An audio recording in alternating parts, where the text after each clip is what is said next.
apreciados compañeros y compañeras de ruta y compañeros, digamos, de este viaje por los estudios de la filosofía aquí en la Universidad Pedagógica Nacional.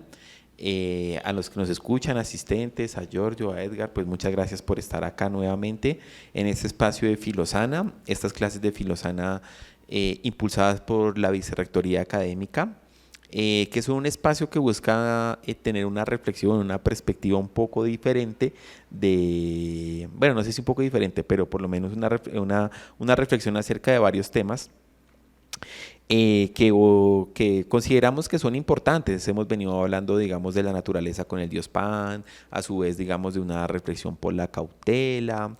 Hemos hablado también, digamos, de la educación. Hemos hablado de una serie de temáticas que seguramente a la comunidad académica y en general a la comunidad estudiantil, no solo de Colombia, sino de la comunidad hablante hispana, seguramente les pueda parecer importante.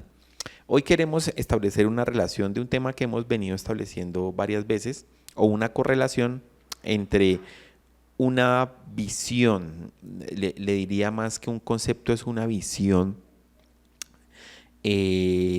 temática acerca de un término mencionado por Platón en el Timeo que se llama el alma del mundo. Como bien se dice o se ha tratado, digamos, de configurar, el alma del mundo hace referencia también a la naturaleza. Y en ese sentido hay que honrar y invocar, digamos, los poderes naturales que de una u otra manera evocan la presencia, digamos, de algo más allá del sujeto, es decir, de las personas humanas. Honrar, digamos, a su vez, cómo ella anima todo lo viviente de manera visible y de manera invisible, cómo los poetas, artistas de una u otra manera han podido, digamos, captar su presencia. En muchas tradiciones, tanto occidentales como no occidentales, ha sido la naturaleza un círculo enigmático y a su vez un círculo, digamos, de profundo misterio, pero también de máxima veneración. El alma del mundo como fuente de toda vida, tanto en lo presente como en lo invisible, y que según algunos estudios arqueológicos es de las primeras representaciones humanas que se hacen, por lo menos en el arte pictográfico, y es una adoración a las estrellas y una adoración, digamos, a lo que puede ser la divina alma del mundo. Quisiera arrancar con una cita, y ya te doy la palabra, Giorgio, de este texto de Pierre Hadot, El velo de Isis, que dice lo siguiente, hablando de la naturaleza.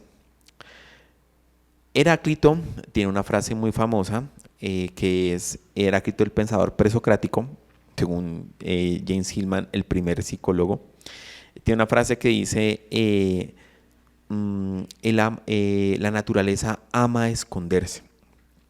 Pareciera ser que es una referencia un poco arcaica, pero no. Vamos a citar una frase de Filón de Alejandría, para algunos un neoplatónico, que dice: si la naturaleza ama esconderse es porque no es accesible a los sentidos, sino que se sitúa en el vasto dominio de lo incorporal, de las realidades psíquicas a las realidades divinas, que los mortales conocen a duras penas. Si recabamos un poco en esta oración, van varias cosas, ¿no? Y en cierto sentido hasta varias cosas que van como, por decirlo así, en contracorriente a nuestra cultura, o por lo menos a nuestra manera de entendimiento. A partir de, creería yo, que el positivismo y también, digamos, de lo que llaman el desencantamiento del mundo, es como si lo único que nosotros humanos podríamos determinar como realidad es la realidad física y la realidad espacio-temporal.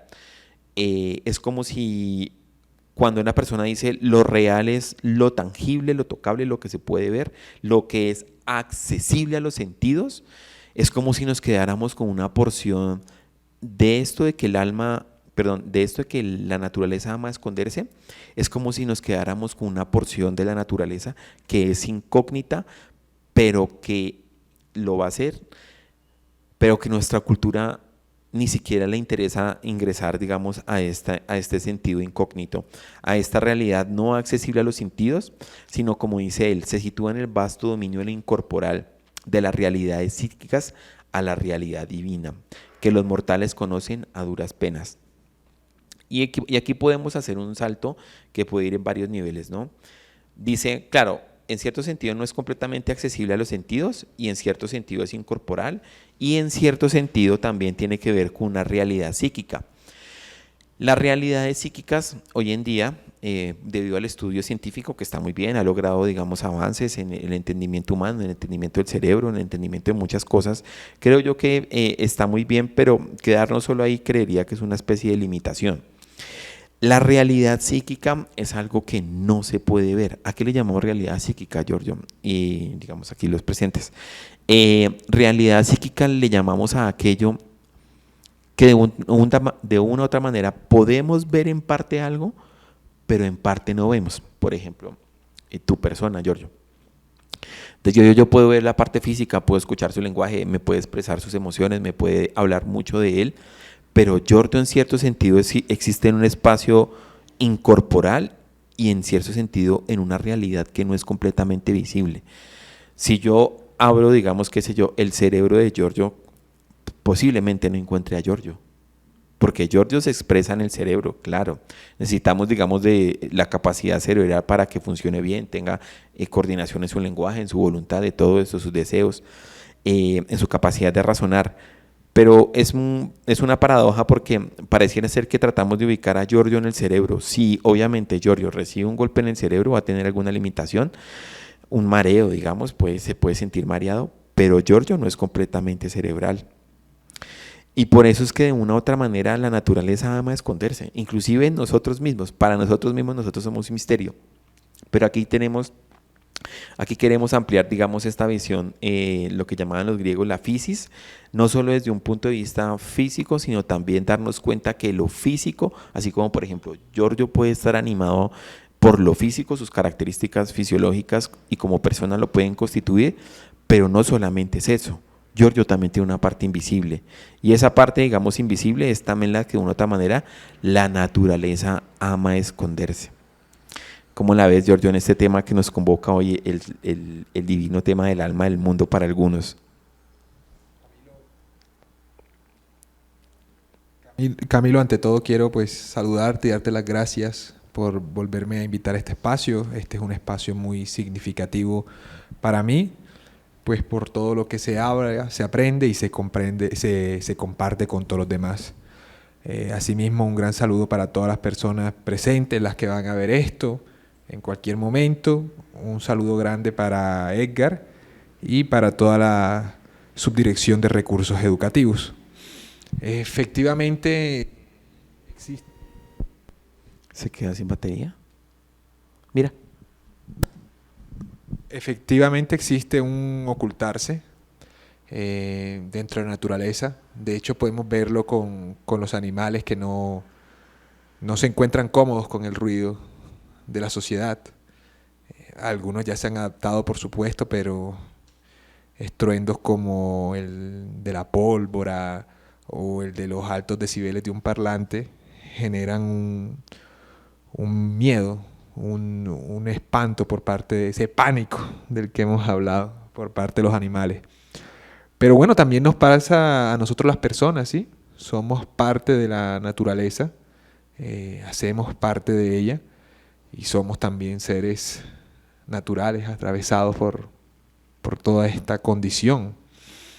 Y efectivamente en nuestras relaciones, incluso las más cercanas, hay una constante dialéctica entre el presentarnos hacia el otro, ser reconocidos por el otro, pero también ocultarnos del otro, ¿no?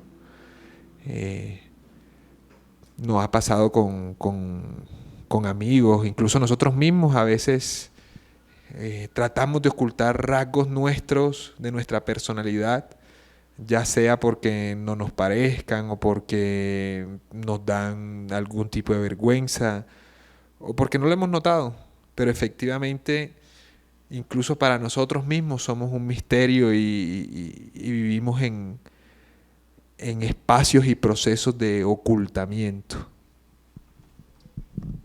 Sí, mira que como se sabe, y bueno, como lo estamos promocionando aquí mismo nosotros en la Universidad Pedagógica ofrecemos este espacio que se llama Filosana, que es una propuesta de abordaje terapéutico filosófico.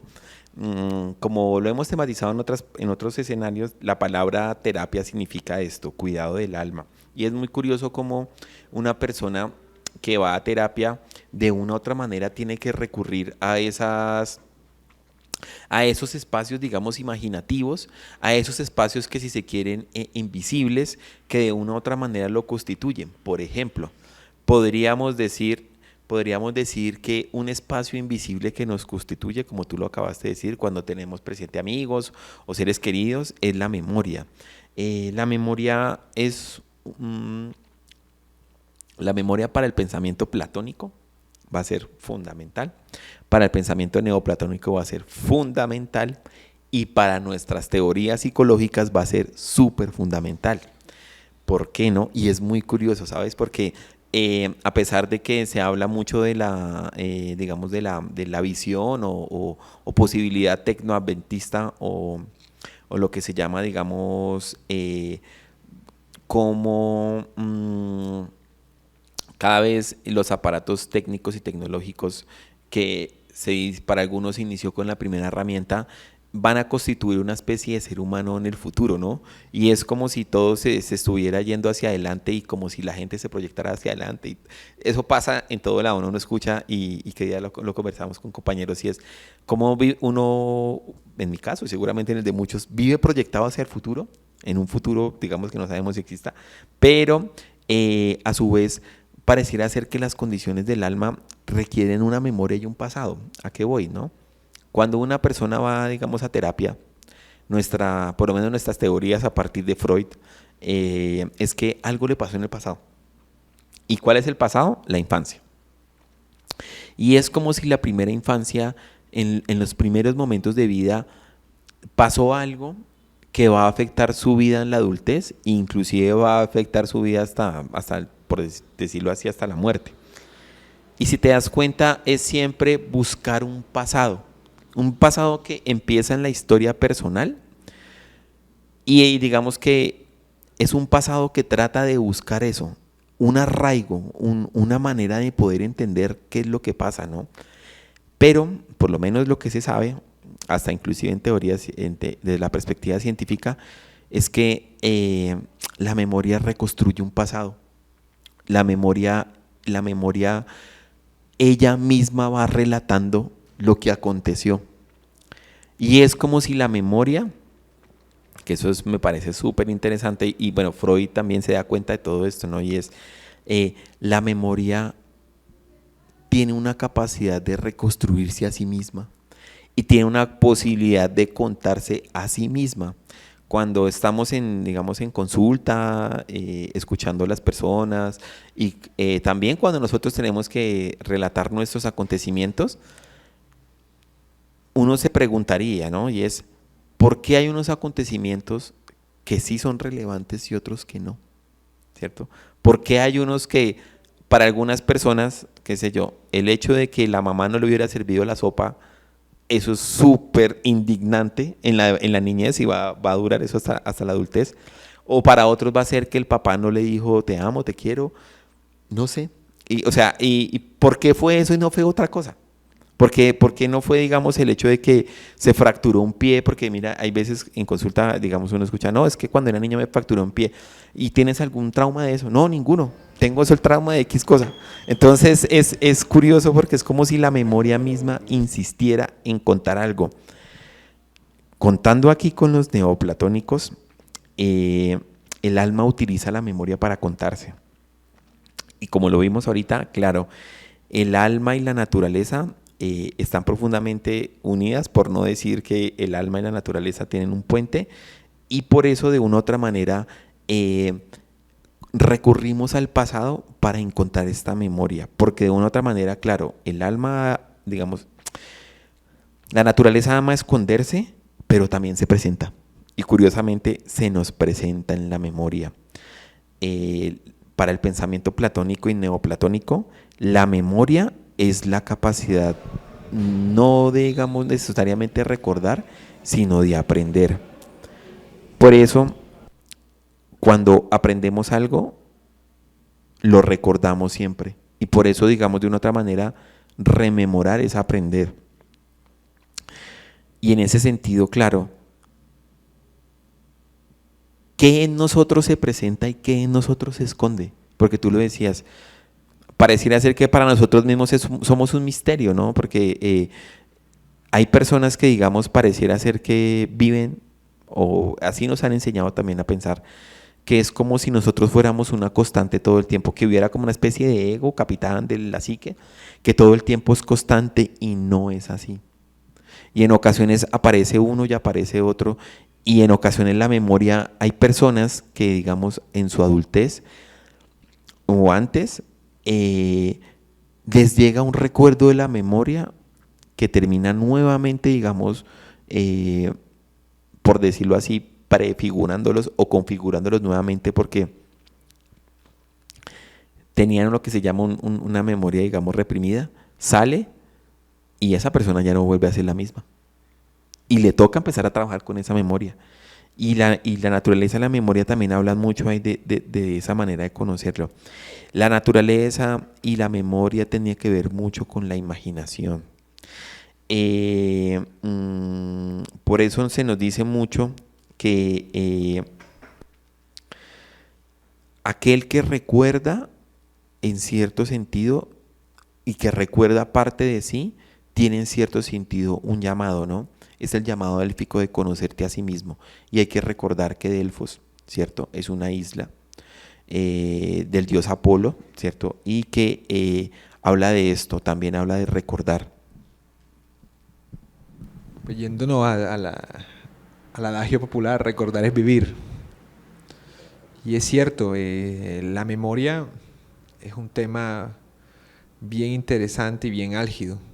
Tanto si hablamos de la memoria personal o individual, ya también si hablamos de una memoria colectiva o incluso si hablamos de una memoria histórica. La memoria tiene algo bien interesante, que son los recuerdos de los recuerdos de los recuerdos que se nos van presentando. Es muy extraño que exista un recuerdo idéntico a lo que de verdad ocurrió. Y efectivamente, ahí también se nos muestra una proyección, ¿sí? Y es una forma de que la naturaleza que tiende a esconderse también se muestra, como hablamos al inicio de todo este ciclo con lo de Pan. Pan habla, nos dice algo, generalmente por el pánico. La memoria también nos dice algo.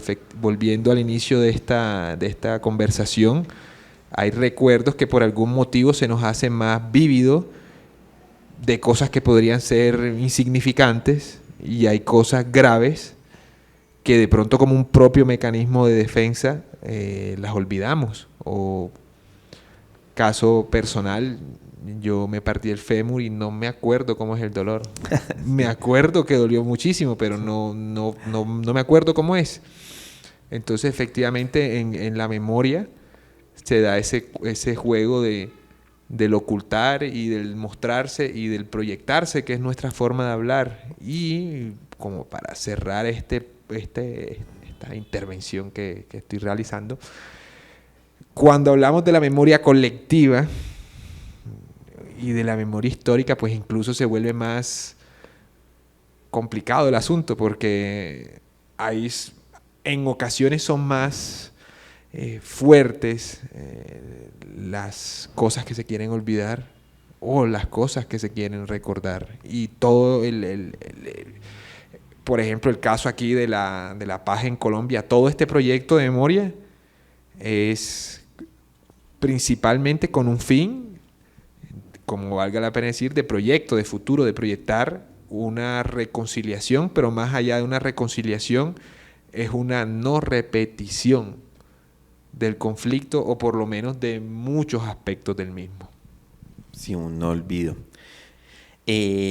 Aquí en Colombia, por ejemplo, en Colombia la memoria es un tema político y de disputa, no solo de memoria personal como tú bien lo planteas, sino también se vuelve un tema de conflicto, digamos, en el mejor de los escenarios, en el marco democrático, y en el peor de los escenarios que ha ocurrido aquí en Colombia es en la desaparición sistemática de aquellos que quieren hacer memoria.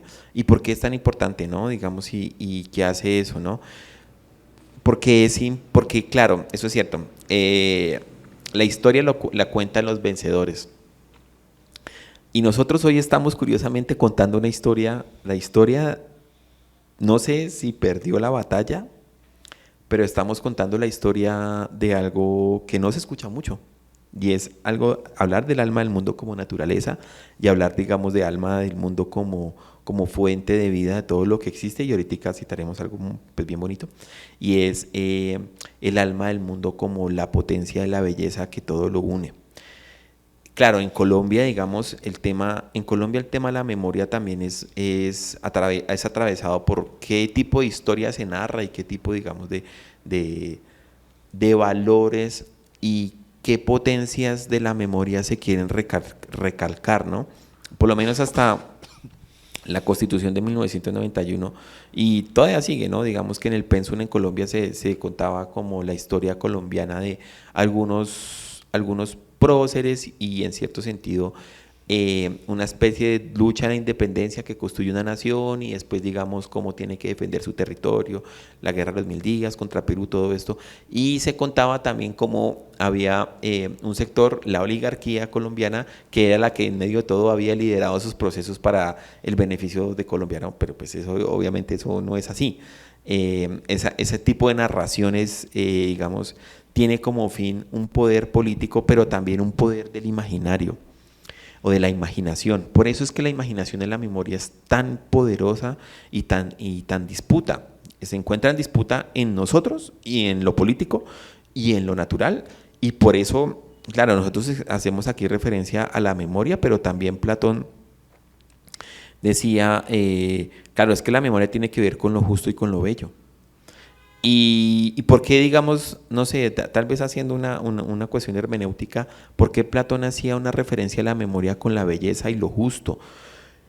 Porque seguramente son fuerzas, por decirlo así, energías en términos populares, dioses o formas divinas que moldean el entendimiento humano y que ayudan a que él se vaya moviendo.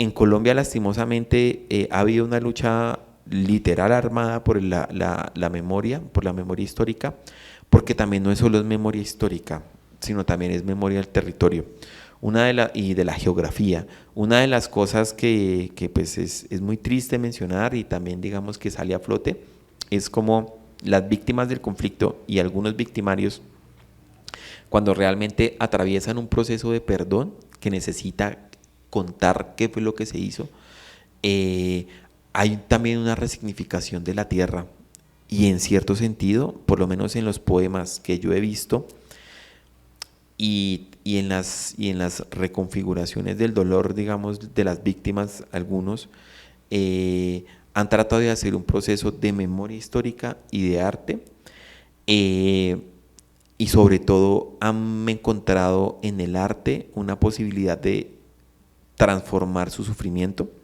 ¿sí? De resignificar la memoria, pero yo he visto algo que me parece muy interesante, que seguramente está muy trabajado también, y es cómo es necesario trabajar con la tierra, pero con la tierra me refiero trabajar con el campo, con los bosques. Es como si el alma de la persona necesitara no solo de la memoria, sino también de la memoria de la tierra para poder una reconfiguración. No, creo que tú también has trabajado algo de eso. Sí, sí, claro. Y es que una memoria individual desconectada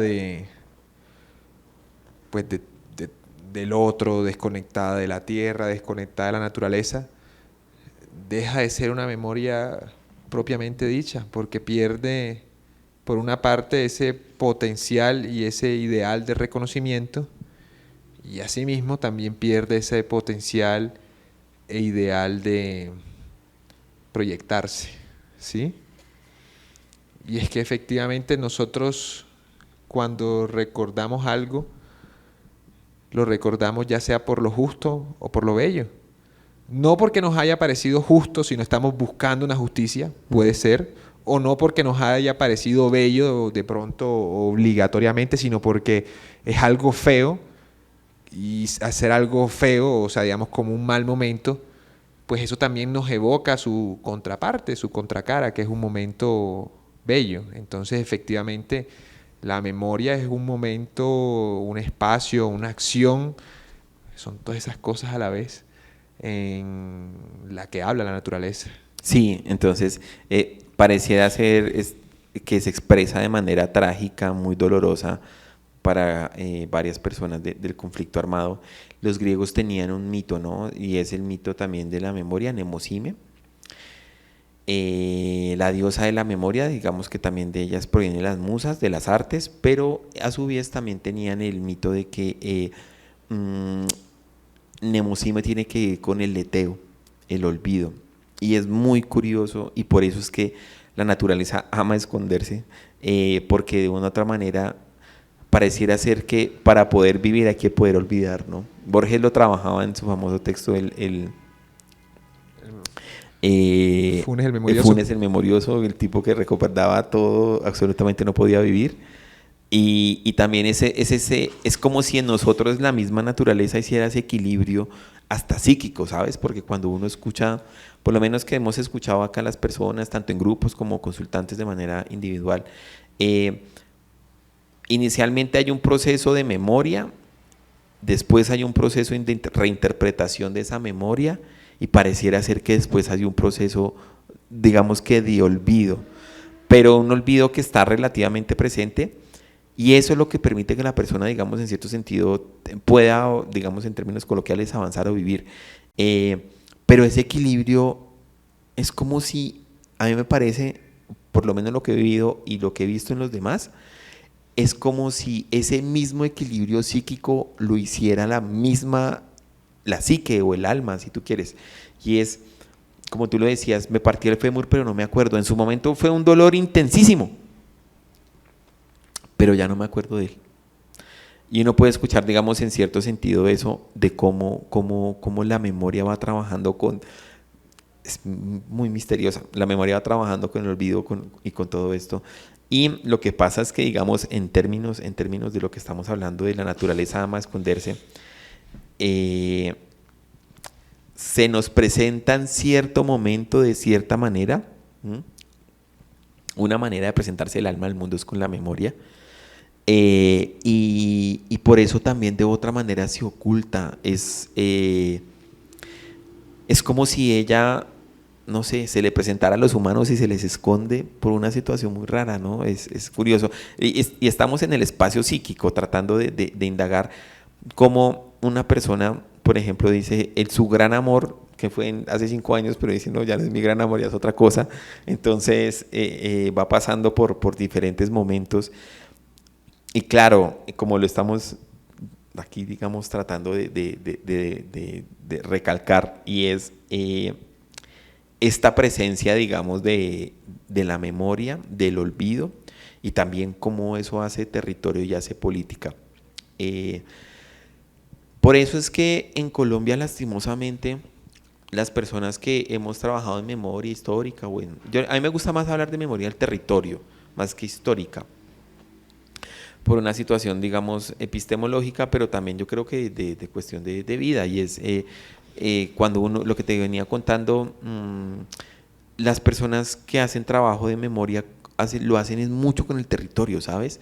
Claro, es importante tener el testimonio, el dato escrito, la fuente, que esto se pueda reproducir por medio de los libros y la literatura.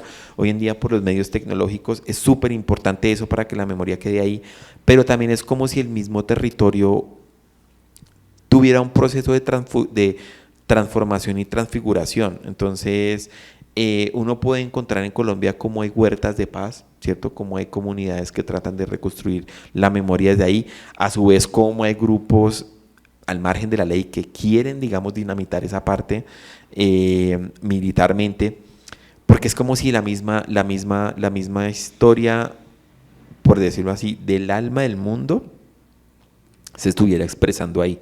¿A qué voy? Eh, la manera como el ser humano occidental también ve la naturaleza se ve en esos conflictos territoriales por la memoria. No recuerdo el nombre específico de este antropólogo, es el que hace el sendero de la anaconda. Él es un alemán que, bueno, que viene a Colombia, digamos, vive en el territorio. Y bueno, ahorita tal vez con el don de la memoria lo recuerde, pero entonces mencionaba algo que yo decía, claro, la disputa ya estaba en el pensamiento, si ustedes, si pues me lo atreven, tal vez esta especulación ya estaba en el pensamiento griego, porque en el pensamiento griego en cierto sentido ya había la naturaleza como una forma de divinidad. El conflicto, digamos, que ocurre hoy en día en el Putumayo o en Cali, bueno, o en las diferentes zonas de Colombia donde está el conflicto armado por el narcotráfico, es también por la forma como se ve la naturaleza y cómo se ve una planta y cómo se ve su forma de producción. Eso ha llegado, digamos, al punto de la eliminación sistemática de partidos políticos, a la eliminación sistemática de comunidades, porque es la manera como se entiende un territorio y cómo se ve, digamos, de una u otra manera la tierra, porque la tierra se ve de manera productiva y para producción, ¿no? Pues que es la visión capitalista. Y eso ha llevado a un conflicto. Por eso, digamos que a pesar de que parezca que esto pareciera ser súper volado y muy raro, no lo es. Estos filósofos y filósofas, bueno, digamos que una de las más reconocidas neoplatónicas es Hipatia, que ella va a decir, bueno, listo, la Tierra en cierto sentido es un lugar divino porque permite la configuración de todo esto que existe a nivel geométrico, y ella tiene una frase muy bonita, y es que todo lo que existe es posible por la medida de, digamos, ellos lo llamaban los dioses, ¿no? Y es como los dioses permiten que la naturaleza exista. Pero había una manera de entender la naturaleza en cierto sentido en un orden divino, ¿sí? La naturaleza ama esconderse y el alma del mundo ama esconderse, utilizando estas metáforas, pero a su vez, digamos, como que había una divinización de la naturaleza. Uno puede ver en escucha, en consulta, Giorgio, y como le hemos trabajado con nuestros estudiantes también, un anhelo de belleza y de gratitud. Los neoplatónicos consideraban, por lo menos Platón, aquí volviendo, y Botticelli, digamos, el gran pintor del Renacimiento, pintaba a Venus, ¿sí? Y la referenciaba a la naturaleza. Una persona, uno de los poderes que podemos ver que tiene la naturaleza por medio del amor y la belleza, es que cuando una persona está enamorada y es tocada, digamos, por el amor, puede ver más una rosa, ¿sabes? Se siente más cautivada por una flor. El cuadro que tal vez veía en su casa ya le cambia. No sé, ocurre ahí también un poder raro del alma del mundo para Plotino. Afrodita celeste o el alma del mundo se nos presenta por medio de la belleza. Por eso es que cuando una persona tiene esto que llaman locura, pero para Platón y los platónicos una locura divina, conecta con toda esta belleza. Y mira que por eso muchas personas, y volviendo al tema del territorio, por eso algunos hablan del perdón como un tipo de belleza difícil, duro, que solo la persona lo puede entregar y dar. Pero pareciera ser que hay una manifestación de la belleza, y como tú lo decías con la memoria, Giorgio, y es como la memoria también, hay veces uno recuerda cosas bonitas y se le presenta, ¿no? Inclusive en sueños y todo eso. Y personas, digamos, que salen del país dicen, oye, me acuerdo del ajiaco, me acuerdo del plátano, pero se acuerdan como de, inclusive, claro, como la memoria tiene ese poder tan bravo de traer la sensación.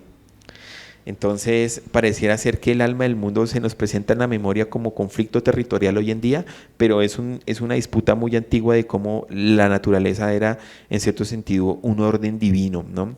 Un orden en el cual, digamos, ella misma es lo divino y para sí, digamos, utilizando una expresión de Proclo que va a pasar a la filosofía, es en sí, para sí, en sí, digamos, lo bello. Entonces, estos conflictos que vemos hoy en día en el territorio, claro, se viven hoy en día, pero también tienen su memoria en cómo se veía la naturaleza y cómo ésta se escondía, pero también cómo se presentaba.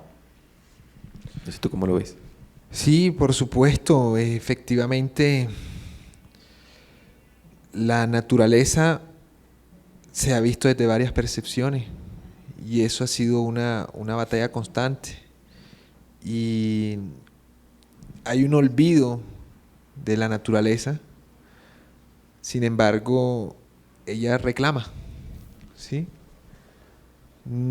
Ya cada quien verá si reclama como sujeto, como divinidad, como parte de un todo, pero reclama. Los espacios que le fueron arrebatados, y ahí es donde sale ese famoso pánico.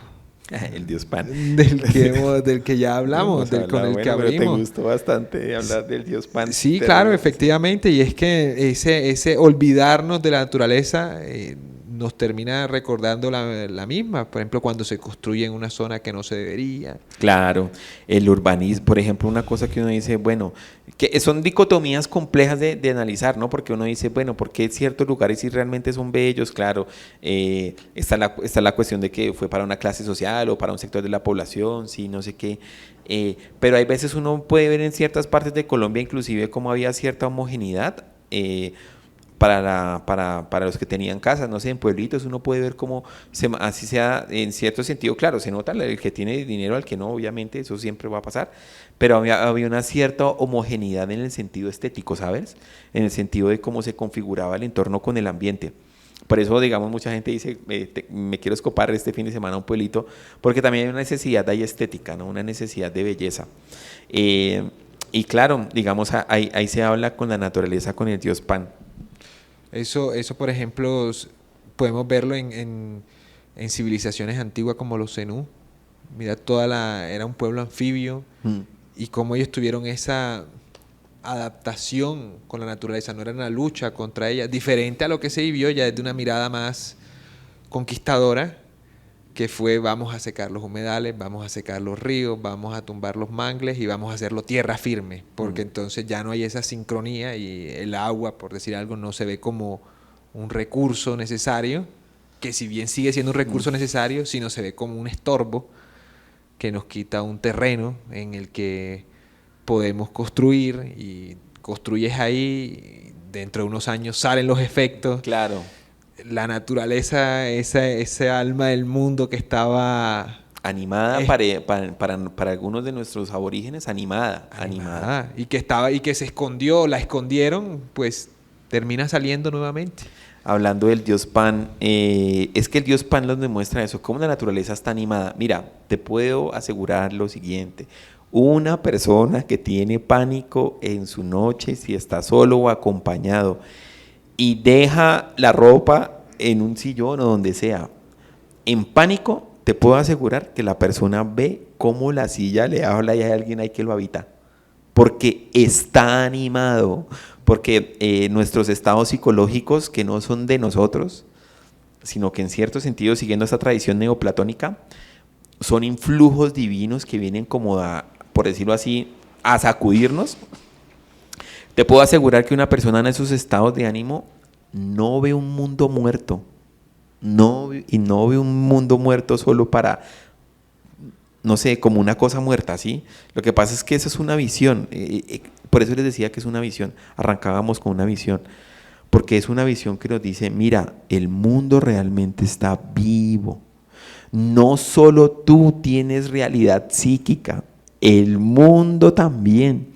Cuando se expresaba el alma del mundo, era esta cuestión, ¿no? De que lo que tiene realidad no solo es la realidad psíquica tuya, el planeta Tierra también tiene realidad psíquica, el cosmos tiene realidad psíquica, ¿sí? Por eso, y Sí, claro, seguramente la astrología ya, digamos, está, entre comillas, superada por la astronomía, pero a niveles poéticos, la astrología trabajaba, digamos, de una otra manera como es que lo celeste influye digamos, en lo terrenal en lo celeste, pero es que iban dos vías, entonces,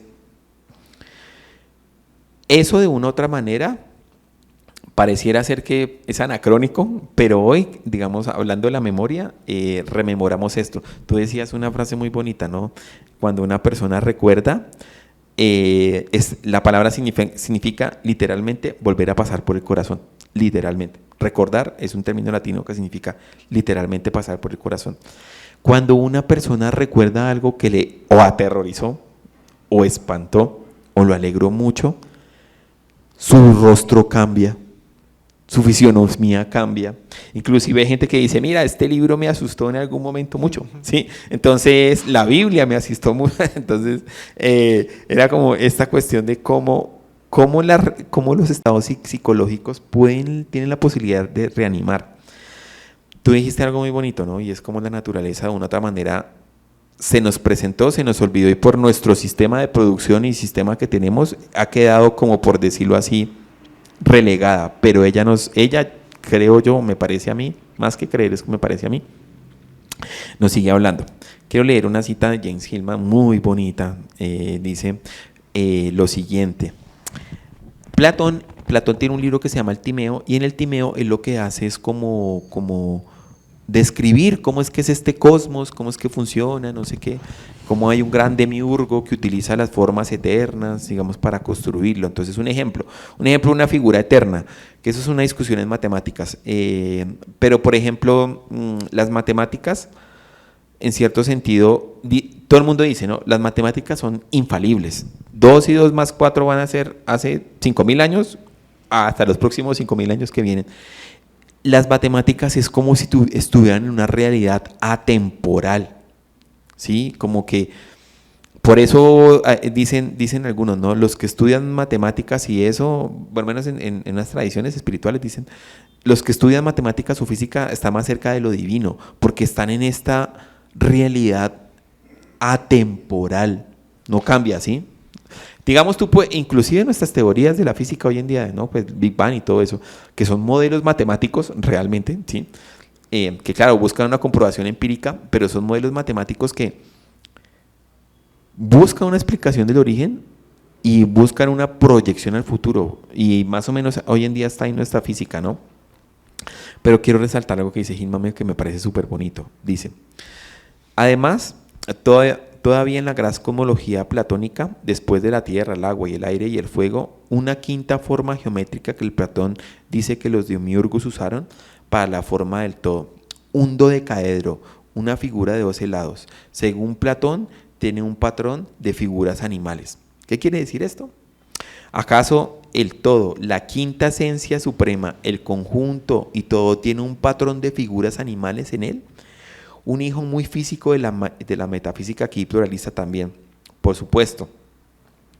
Platón nos está diciendo de una otra manera que el universo o el cosmos mejor, es una bestia múltiple, de múltiples cabezas y que se nos presenta en los animales, en lo salvaje, y así de una otra manera también se presenta el alma del mundo.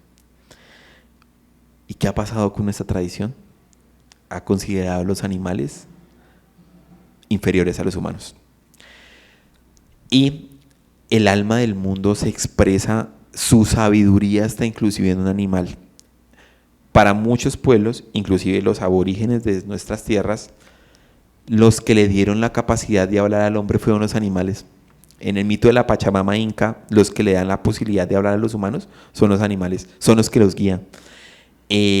Los que tienen la posibilidad de llevar una vida, por decirlo así, completamente completa, que pena la redundancia, son los animales. Entonces, por eso hay una, creo que, no me acuerdo si es Diógenes Laercio o Diógenes el Cínico, pero es una anécdota muy famosa que es, pues no es la que Diógenes vio un perro, sino que se dice, y eso ha pasado hasta en la cultura, y los que tienen mascotas lo dicen, ¿no? Llegan y dicen, yo quisiera ser como ese gato, como ese perro. Yo veo que ellos tienen una vida plena. Y tú puedes ver que un perro puede estar en un estrato 5, bueno, digamos estratos altos, sí, pues se acomoda a eso, pero tú puedes ver un perro con un habitante en la calle y el perro se acomoda a eso. Y pareciera ser que su vida estuviera plena ahí. Pareciera ser que los plenos son ellos y no nosotros. Y el alma del mundo también se nos expresa por medio de los animales. Porque como diremos acá de una u otra manera, la importancia de la forma animal es que también es alma.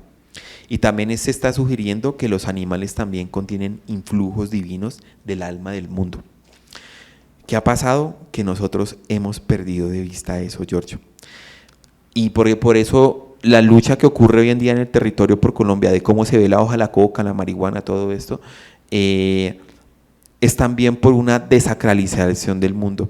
Porque claro, no se le respeta ya más a los animales como entidades divinas, ni mucho menos las plantas ni nada de eso, sino se les ven es un sistema, digamos, para el consumo y producción.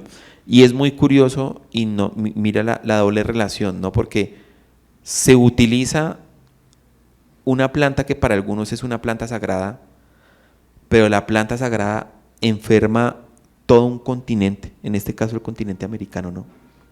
Porque enferma, la población americana la tiene enferma, digamos, de adicción, pero a su vez lastimosamente tiene enfermo este territorio por la producción que genera.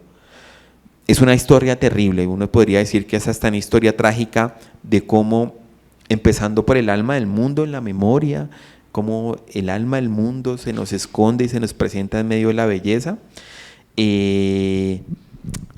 también tiene consecuencias en el territorio. Si quieres, te doy unas palabras y quisiera cerrar con algo final, Giorgio, de esta charla.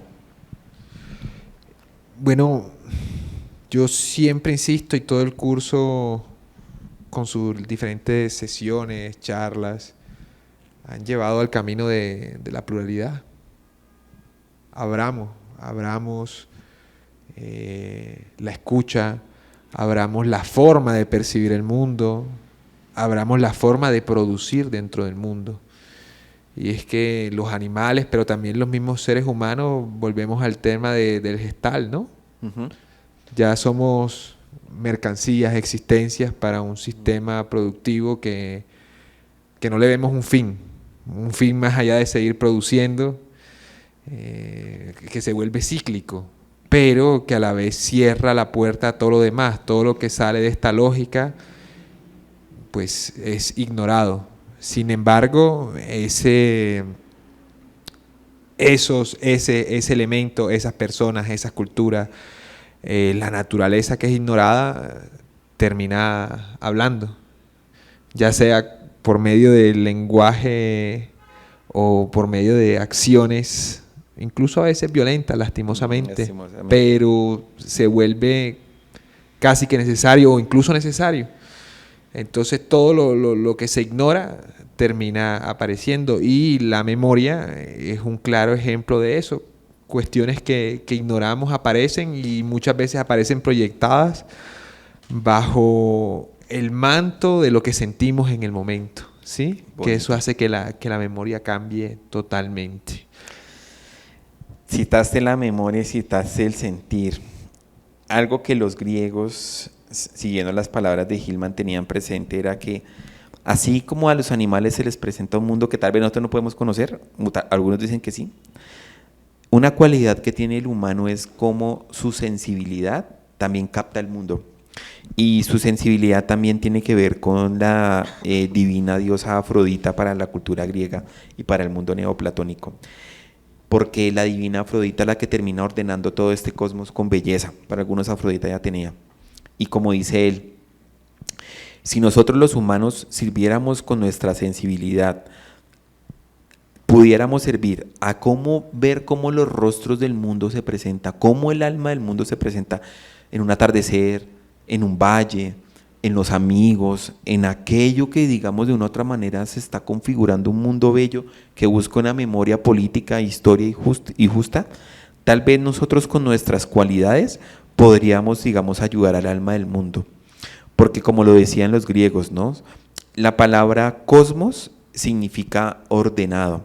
Quiere decir un un orden que obedece al alma del mundo, a Afrodita, a su belleza, a su sentido original de cómo se degusta ella por medio de nosotros.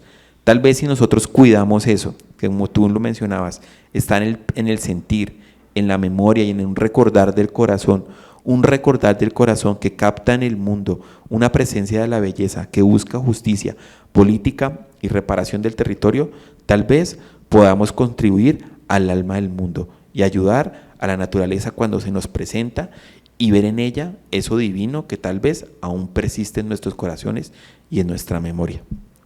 Yo quiero agradecerte como siempre, a Edgar como siempre por su paciencia, a los que nos escuchan por este momento. Yo creo que, no sé, ¿tú quieres decir algo más, Giorgio, o cerramos? Sí, escuchemos al alma del mundo. Sí. Muchas gracias, Camilo. Muchas gracias, Edgar. Y muchas gracias a todas las personas que están viendo y que van a ver. Y le vamos a dar un momentico las palabras a Edgar. Sí, mira, todo.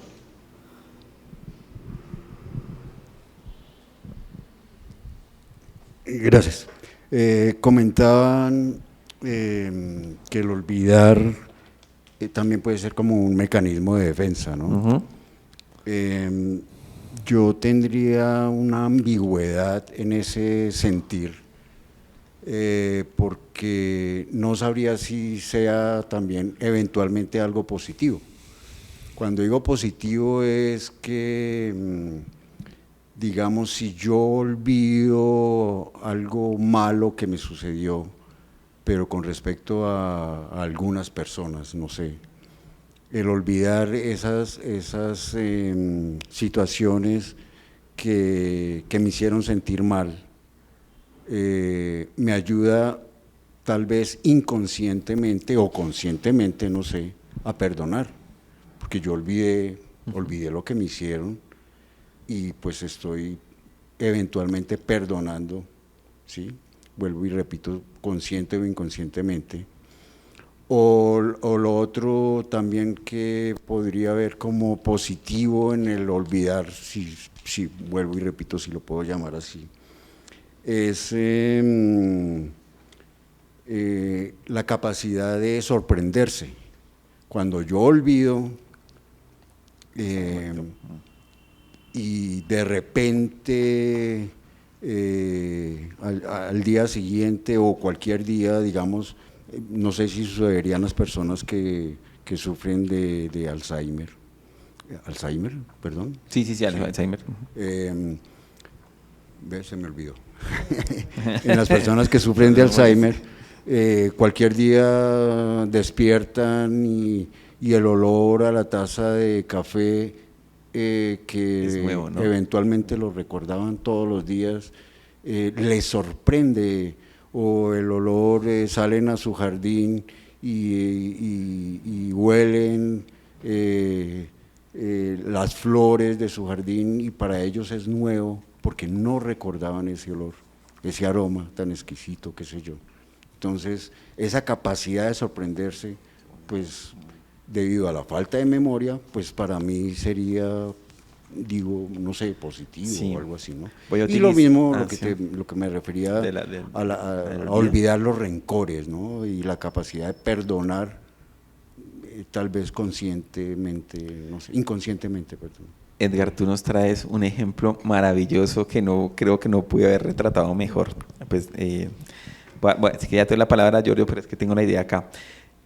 Olvidar y perdonar y la memoria es una especie de tríada que va de la mano, ¿sí? Entonces uno no podría decir, para algunos, Jacques Derrida va a decir, solo se puede perdonar aquello lo que no se puede olvidar. Y James Hillman, en un texto también muy bonito de la traición, va a decir algo similar, y es que solo podemos perdonar aquello que podemos recordar, porque de una u otra manera no está completamente en el olvido. Pero no es un recuerdo ya sufriente, ¿sí? O sea, no es un recuerdo ya sufriente, sino es un recuerdo que ya de una u otra manera tú dices, esta situación pasó, digamos que de una u otra manera trae como una especie de sabiduría. Entonces, esta situación pasó, no para que lo olvide completamente, sino para que la tenga presente, pero ya no duele tanto, ¿sí? Ya no está tanto en el plano del sufrimiento. ¿Me hago entender? ¿sí? Entonces, por ejemplo, que la persona dice, bueno, a mí me puso los cachos mi exnovio o mi exnovia, lo recuerdo, pero ya no me duele, pero tengo presente eso para que no me vuelva a pasar. ¿Sí me hago entender? Entonces, en memoria histórica pasa lo mismo. Dicen, en Colombia pasó tal cosa, entonces la idea es que se perdone, pero que no se olvide para que no se repita. ¿Cierto? ¿Sí me hago entender? Ahora, la memoria del café y la belleza y todo eso. No es que, eso es bien bonito. Cuando, por decirlo así, la personalidad o el ego se va retirando, aparece un tipo de memoria que no es la memoria personal, sino es un tipo de memoria que por decirlo así, es como anterior a la personalidad. Y es lo que tú acabas de decir. ¿Qué quiere decir eso? Por ejemplo, la persona que sufre Alzheimer. Digamos que la persona que sufre Alzheimer va perdiendo su personalidad, va olvidando su historia, porque algo que pasa con el Alzheimer es que va olvidando su historia, su memoria. Pero digamos que el olor a café nuevamente es como si lo hubiera olido la primera vez. ¿Y sabes qué pasa de esas experiencias? Y por eso es que los neoplatónicos y platónicos, a mi manera de ver, tienen razón. Uno recuerda algo que no puede no olvidar en cierto sentido. O sea, recuerda lo esencial. Recuerda aquello que que ya no está precisamente solo en la experiencia. Y por eso es el alma la que tiene ese don de recordar. Y ella recuerda lo original. Aquí lo original no hace referencia a qué original que tiene esa chaqueta, sino al origen, a los orígenes. La memoria por eso puede recordar el origen. Pero no es, o sea, un primer nivel de origen es el nivel de origen de la memoria personal, pero habría otro origen que no es personal. Por ejemplo, la primera persona que olió una taza de café en la historia de la humanidad, seguramente en ese sentido, si yo vuelvo a oler la primera taza de café, me equipara. Es como si esa experiencia no fuera solo única de esa persona, sino mía también. Y de aquellos que por primera vez en la historia de la humanidad huelen una taza de café y les parece bello, les parece rico, les parece sabroso. Ese tipo de memoria es extratemporal. No está solo en un individuo. Por eso es que la belleza ayuda mucho a recordar, porque la belleza no solo es la belleza del momento presente vivido, sino es una belleza que no tiene tiempo. Es que no sé cómo más decirlo. Y ayer me estaba haciendo esa pregunta y es, ¿cómo yo hago para colocar un ejemplo en el cual la persona, en aquellas experiencias que son como no personales, pero que atraviesan la personalidad de la humanidad? Por ejemplo, esa del olvido, digamos, el olvido y el que recuerda nuevamente una taza de café, porque es como si lo viviera a vivir nuevamente, pero lo está recordando esa sensación que ya sabe el alma, por decirlo así. Por eso es que de una u otra manera, la persona eso es cierto, la persona que tiene Alzheimer recuerda otras cosas. Y ya que me viene a la memoria, a la divina Mnemosine, que tiene que ver con la belleza, hay una película muy bonita que se llama Vivir dos veces, que es una persona que está sufriendo Alzheimer, que está en Netflix. Y esa persona es un matemático, él empieza a recordar su vida, pero recuerda ante todo eso, en la película poéticamente recuerda su primer amor. Y es muy curioso porque la belleza y la memoria van muy de la mano, muy de la mano. Por eso es que muchas personas, una vez yo hice un trabajo, digamos, con personas en un instituto de manera terminal, y parecía ser que los que tienen una vida más feliz son los que la recuerdan más feliz. Los que recuerdan que su vida sí fue bella, la mayoría es porque sintió que su vida tenía un propósito. Hijos, familia, no sé qué. Pero recuerdan, al final de sus días, encuentran una satisfacción de belleza y gratitud en la memoria, porque la memoria también recuerda la belleza. Y en ese sentido, la belleza es atemporal. Y como lo dijo Giorgio, el lenguaje, eso también es un lenguaje del instrumento del corazón. Por eso para algunos el principal, por decirlo así, facultad humana que hay que trabajar es el corazón. Porque como lo dice aquí Paracelso, en uno no habla uno, en uno lo que habla es el corazón. Y ese corazón es el que tiene un recuerdo de lo atemporal, de esa belleza, de eso que a pesar de que yo lo olvide, algo en mí lo recuerda. Y es el corazón el que recuerda esa belleza. Y muchas gracias por la pregunta, Edgar. Muy bonito y me dio con lo que estaba pensando anoche. Gracias. Sí, Edgar, cuando hay memoria, hay olvido. Hacen parte la una de la otra y efectivamente la memoria tiene olvido, porque nunca vamos a acordar las cosas tal cual fueron. Y aquí sí también yo traigo algo de la literatura y es una historia, una entrevista que le hacen a Gabriel García Márquez, y él básicamente dice, hay 14 historias, no más. Son solo 14, les cambian, de pronto las mezclan, de pronto les cambian el orden cronológico, los personajes, pero en el fondo son 14 historias. Entonces ese olvido, o por lo menos esa memoria no fotográfica, por llamarlo de alguna forma, sí hace que nos sorprendamos, porque un olvido total va a ser imposible que hagamos algo nuevo, por así decirlo, porque nada, o por lo menos nada humano, sale de lo que llaman la tabula rasa. O sea, nosotros no somos capaces de crear algo de la nada, o de la nada absoluta, si es que eso existe. Si es que eso existe. Y por otra parte, pues sí tenemos que ir olvidándonos, porque si no seguimos en el ciclo de lo mismo. De pronto no olvidar todo, pero sí olvidar ciertas cosas, como olvidamos ciertas costumbres, como olvidamos ciertos sucesos. Sí, el olvido es parte importante de la vida, es parte importante de la memoria y por lo tanto también es parte de cómo se expresa el alma del mundo. El alma del mundo se expresa en la memoria, porque se expresa en una especie de temporalidad, pero que no tiene tiempo. Por eso para algunos la memoria es personal, pero es suprapersonal. Entonces, y cosas como la belleza es una memoria que es personal, pero es suprapersonal. Por ejemplo, hay veces eso que en los documentales han mostrado tantas veces, ¿no? Cómo los animales se ponen a contemplar algo. Es como si una belleza los llamara ahí. Es como si la belleza dijera, recuérdame, aquí estoy. O sea, la belleza no sería en ese sentido la belleza no hace parte de una teoría de la percepción, o sea, de algo como yo percibo el mundo, sino que la belleza es cómo se presenta el mundo y cómo la belleza en sí misma reúne todo lo existente. Por eso una taza de café es la ocasión de recordar la historia personal, pero a su vez la belleza del mundo, que hizo que se hiciera café y que fuera posible la toma de café. Bueno, Edgar, y al público, muchas gracias a ti, Giorgio, nuevamente. Gracias, y gracias, bueno, Edgar. estamos llevando el alma del mundo.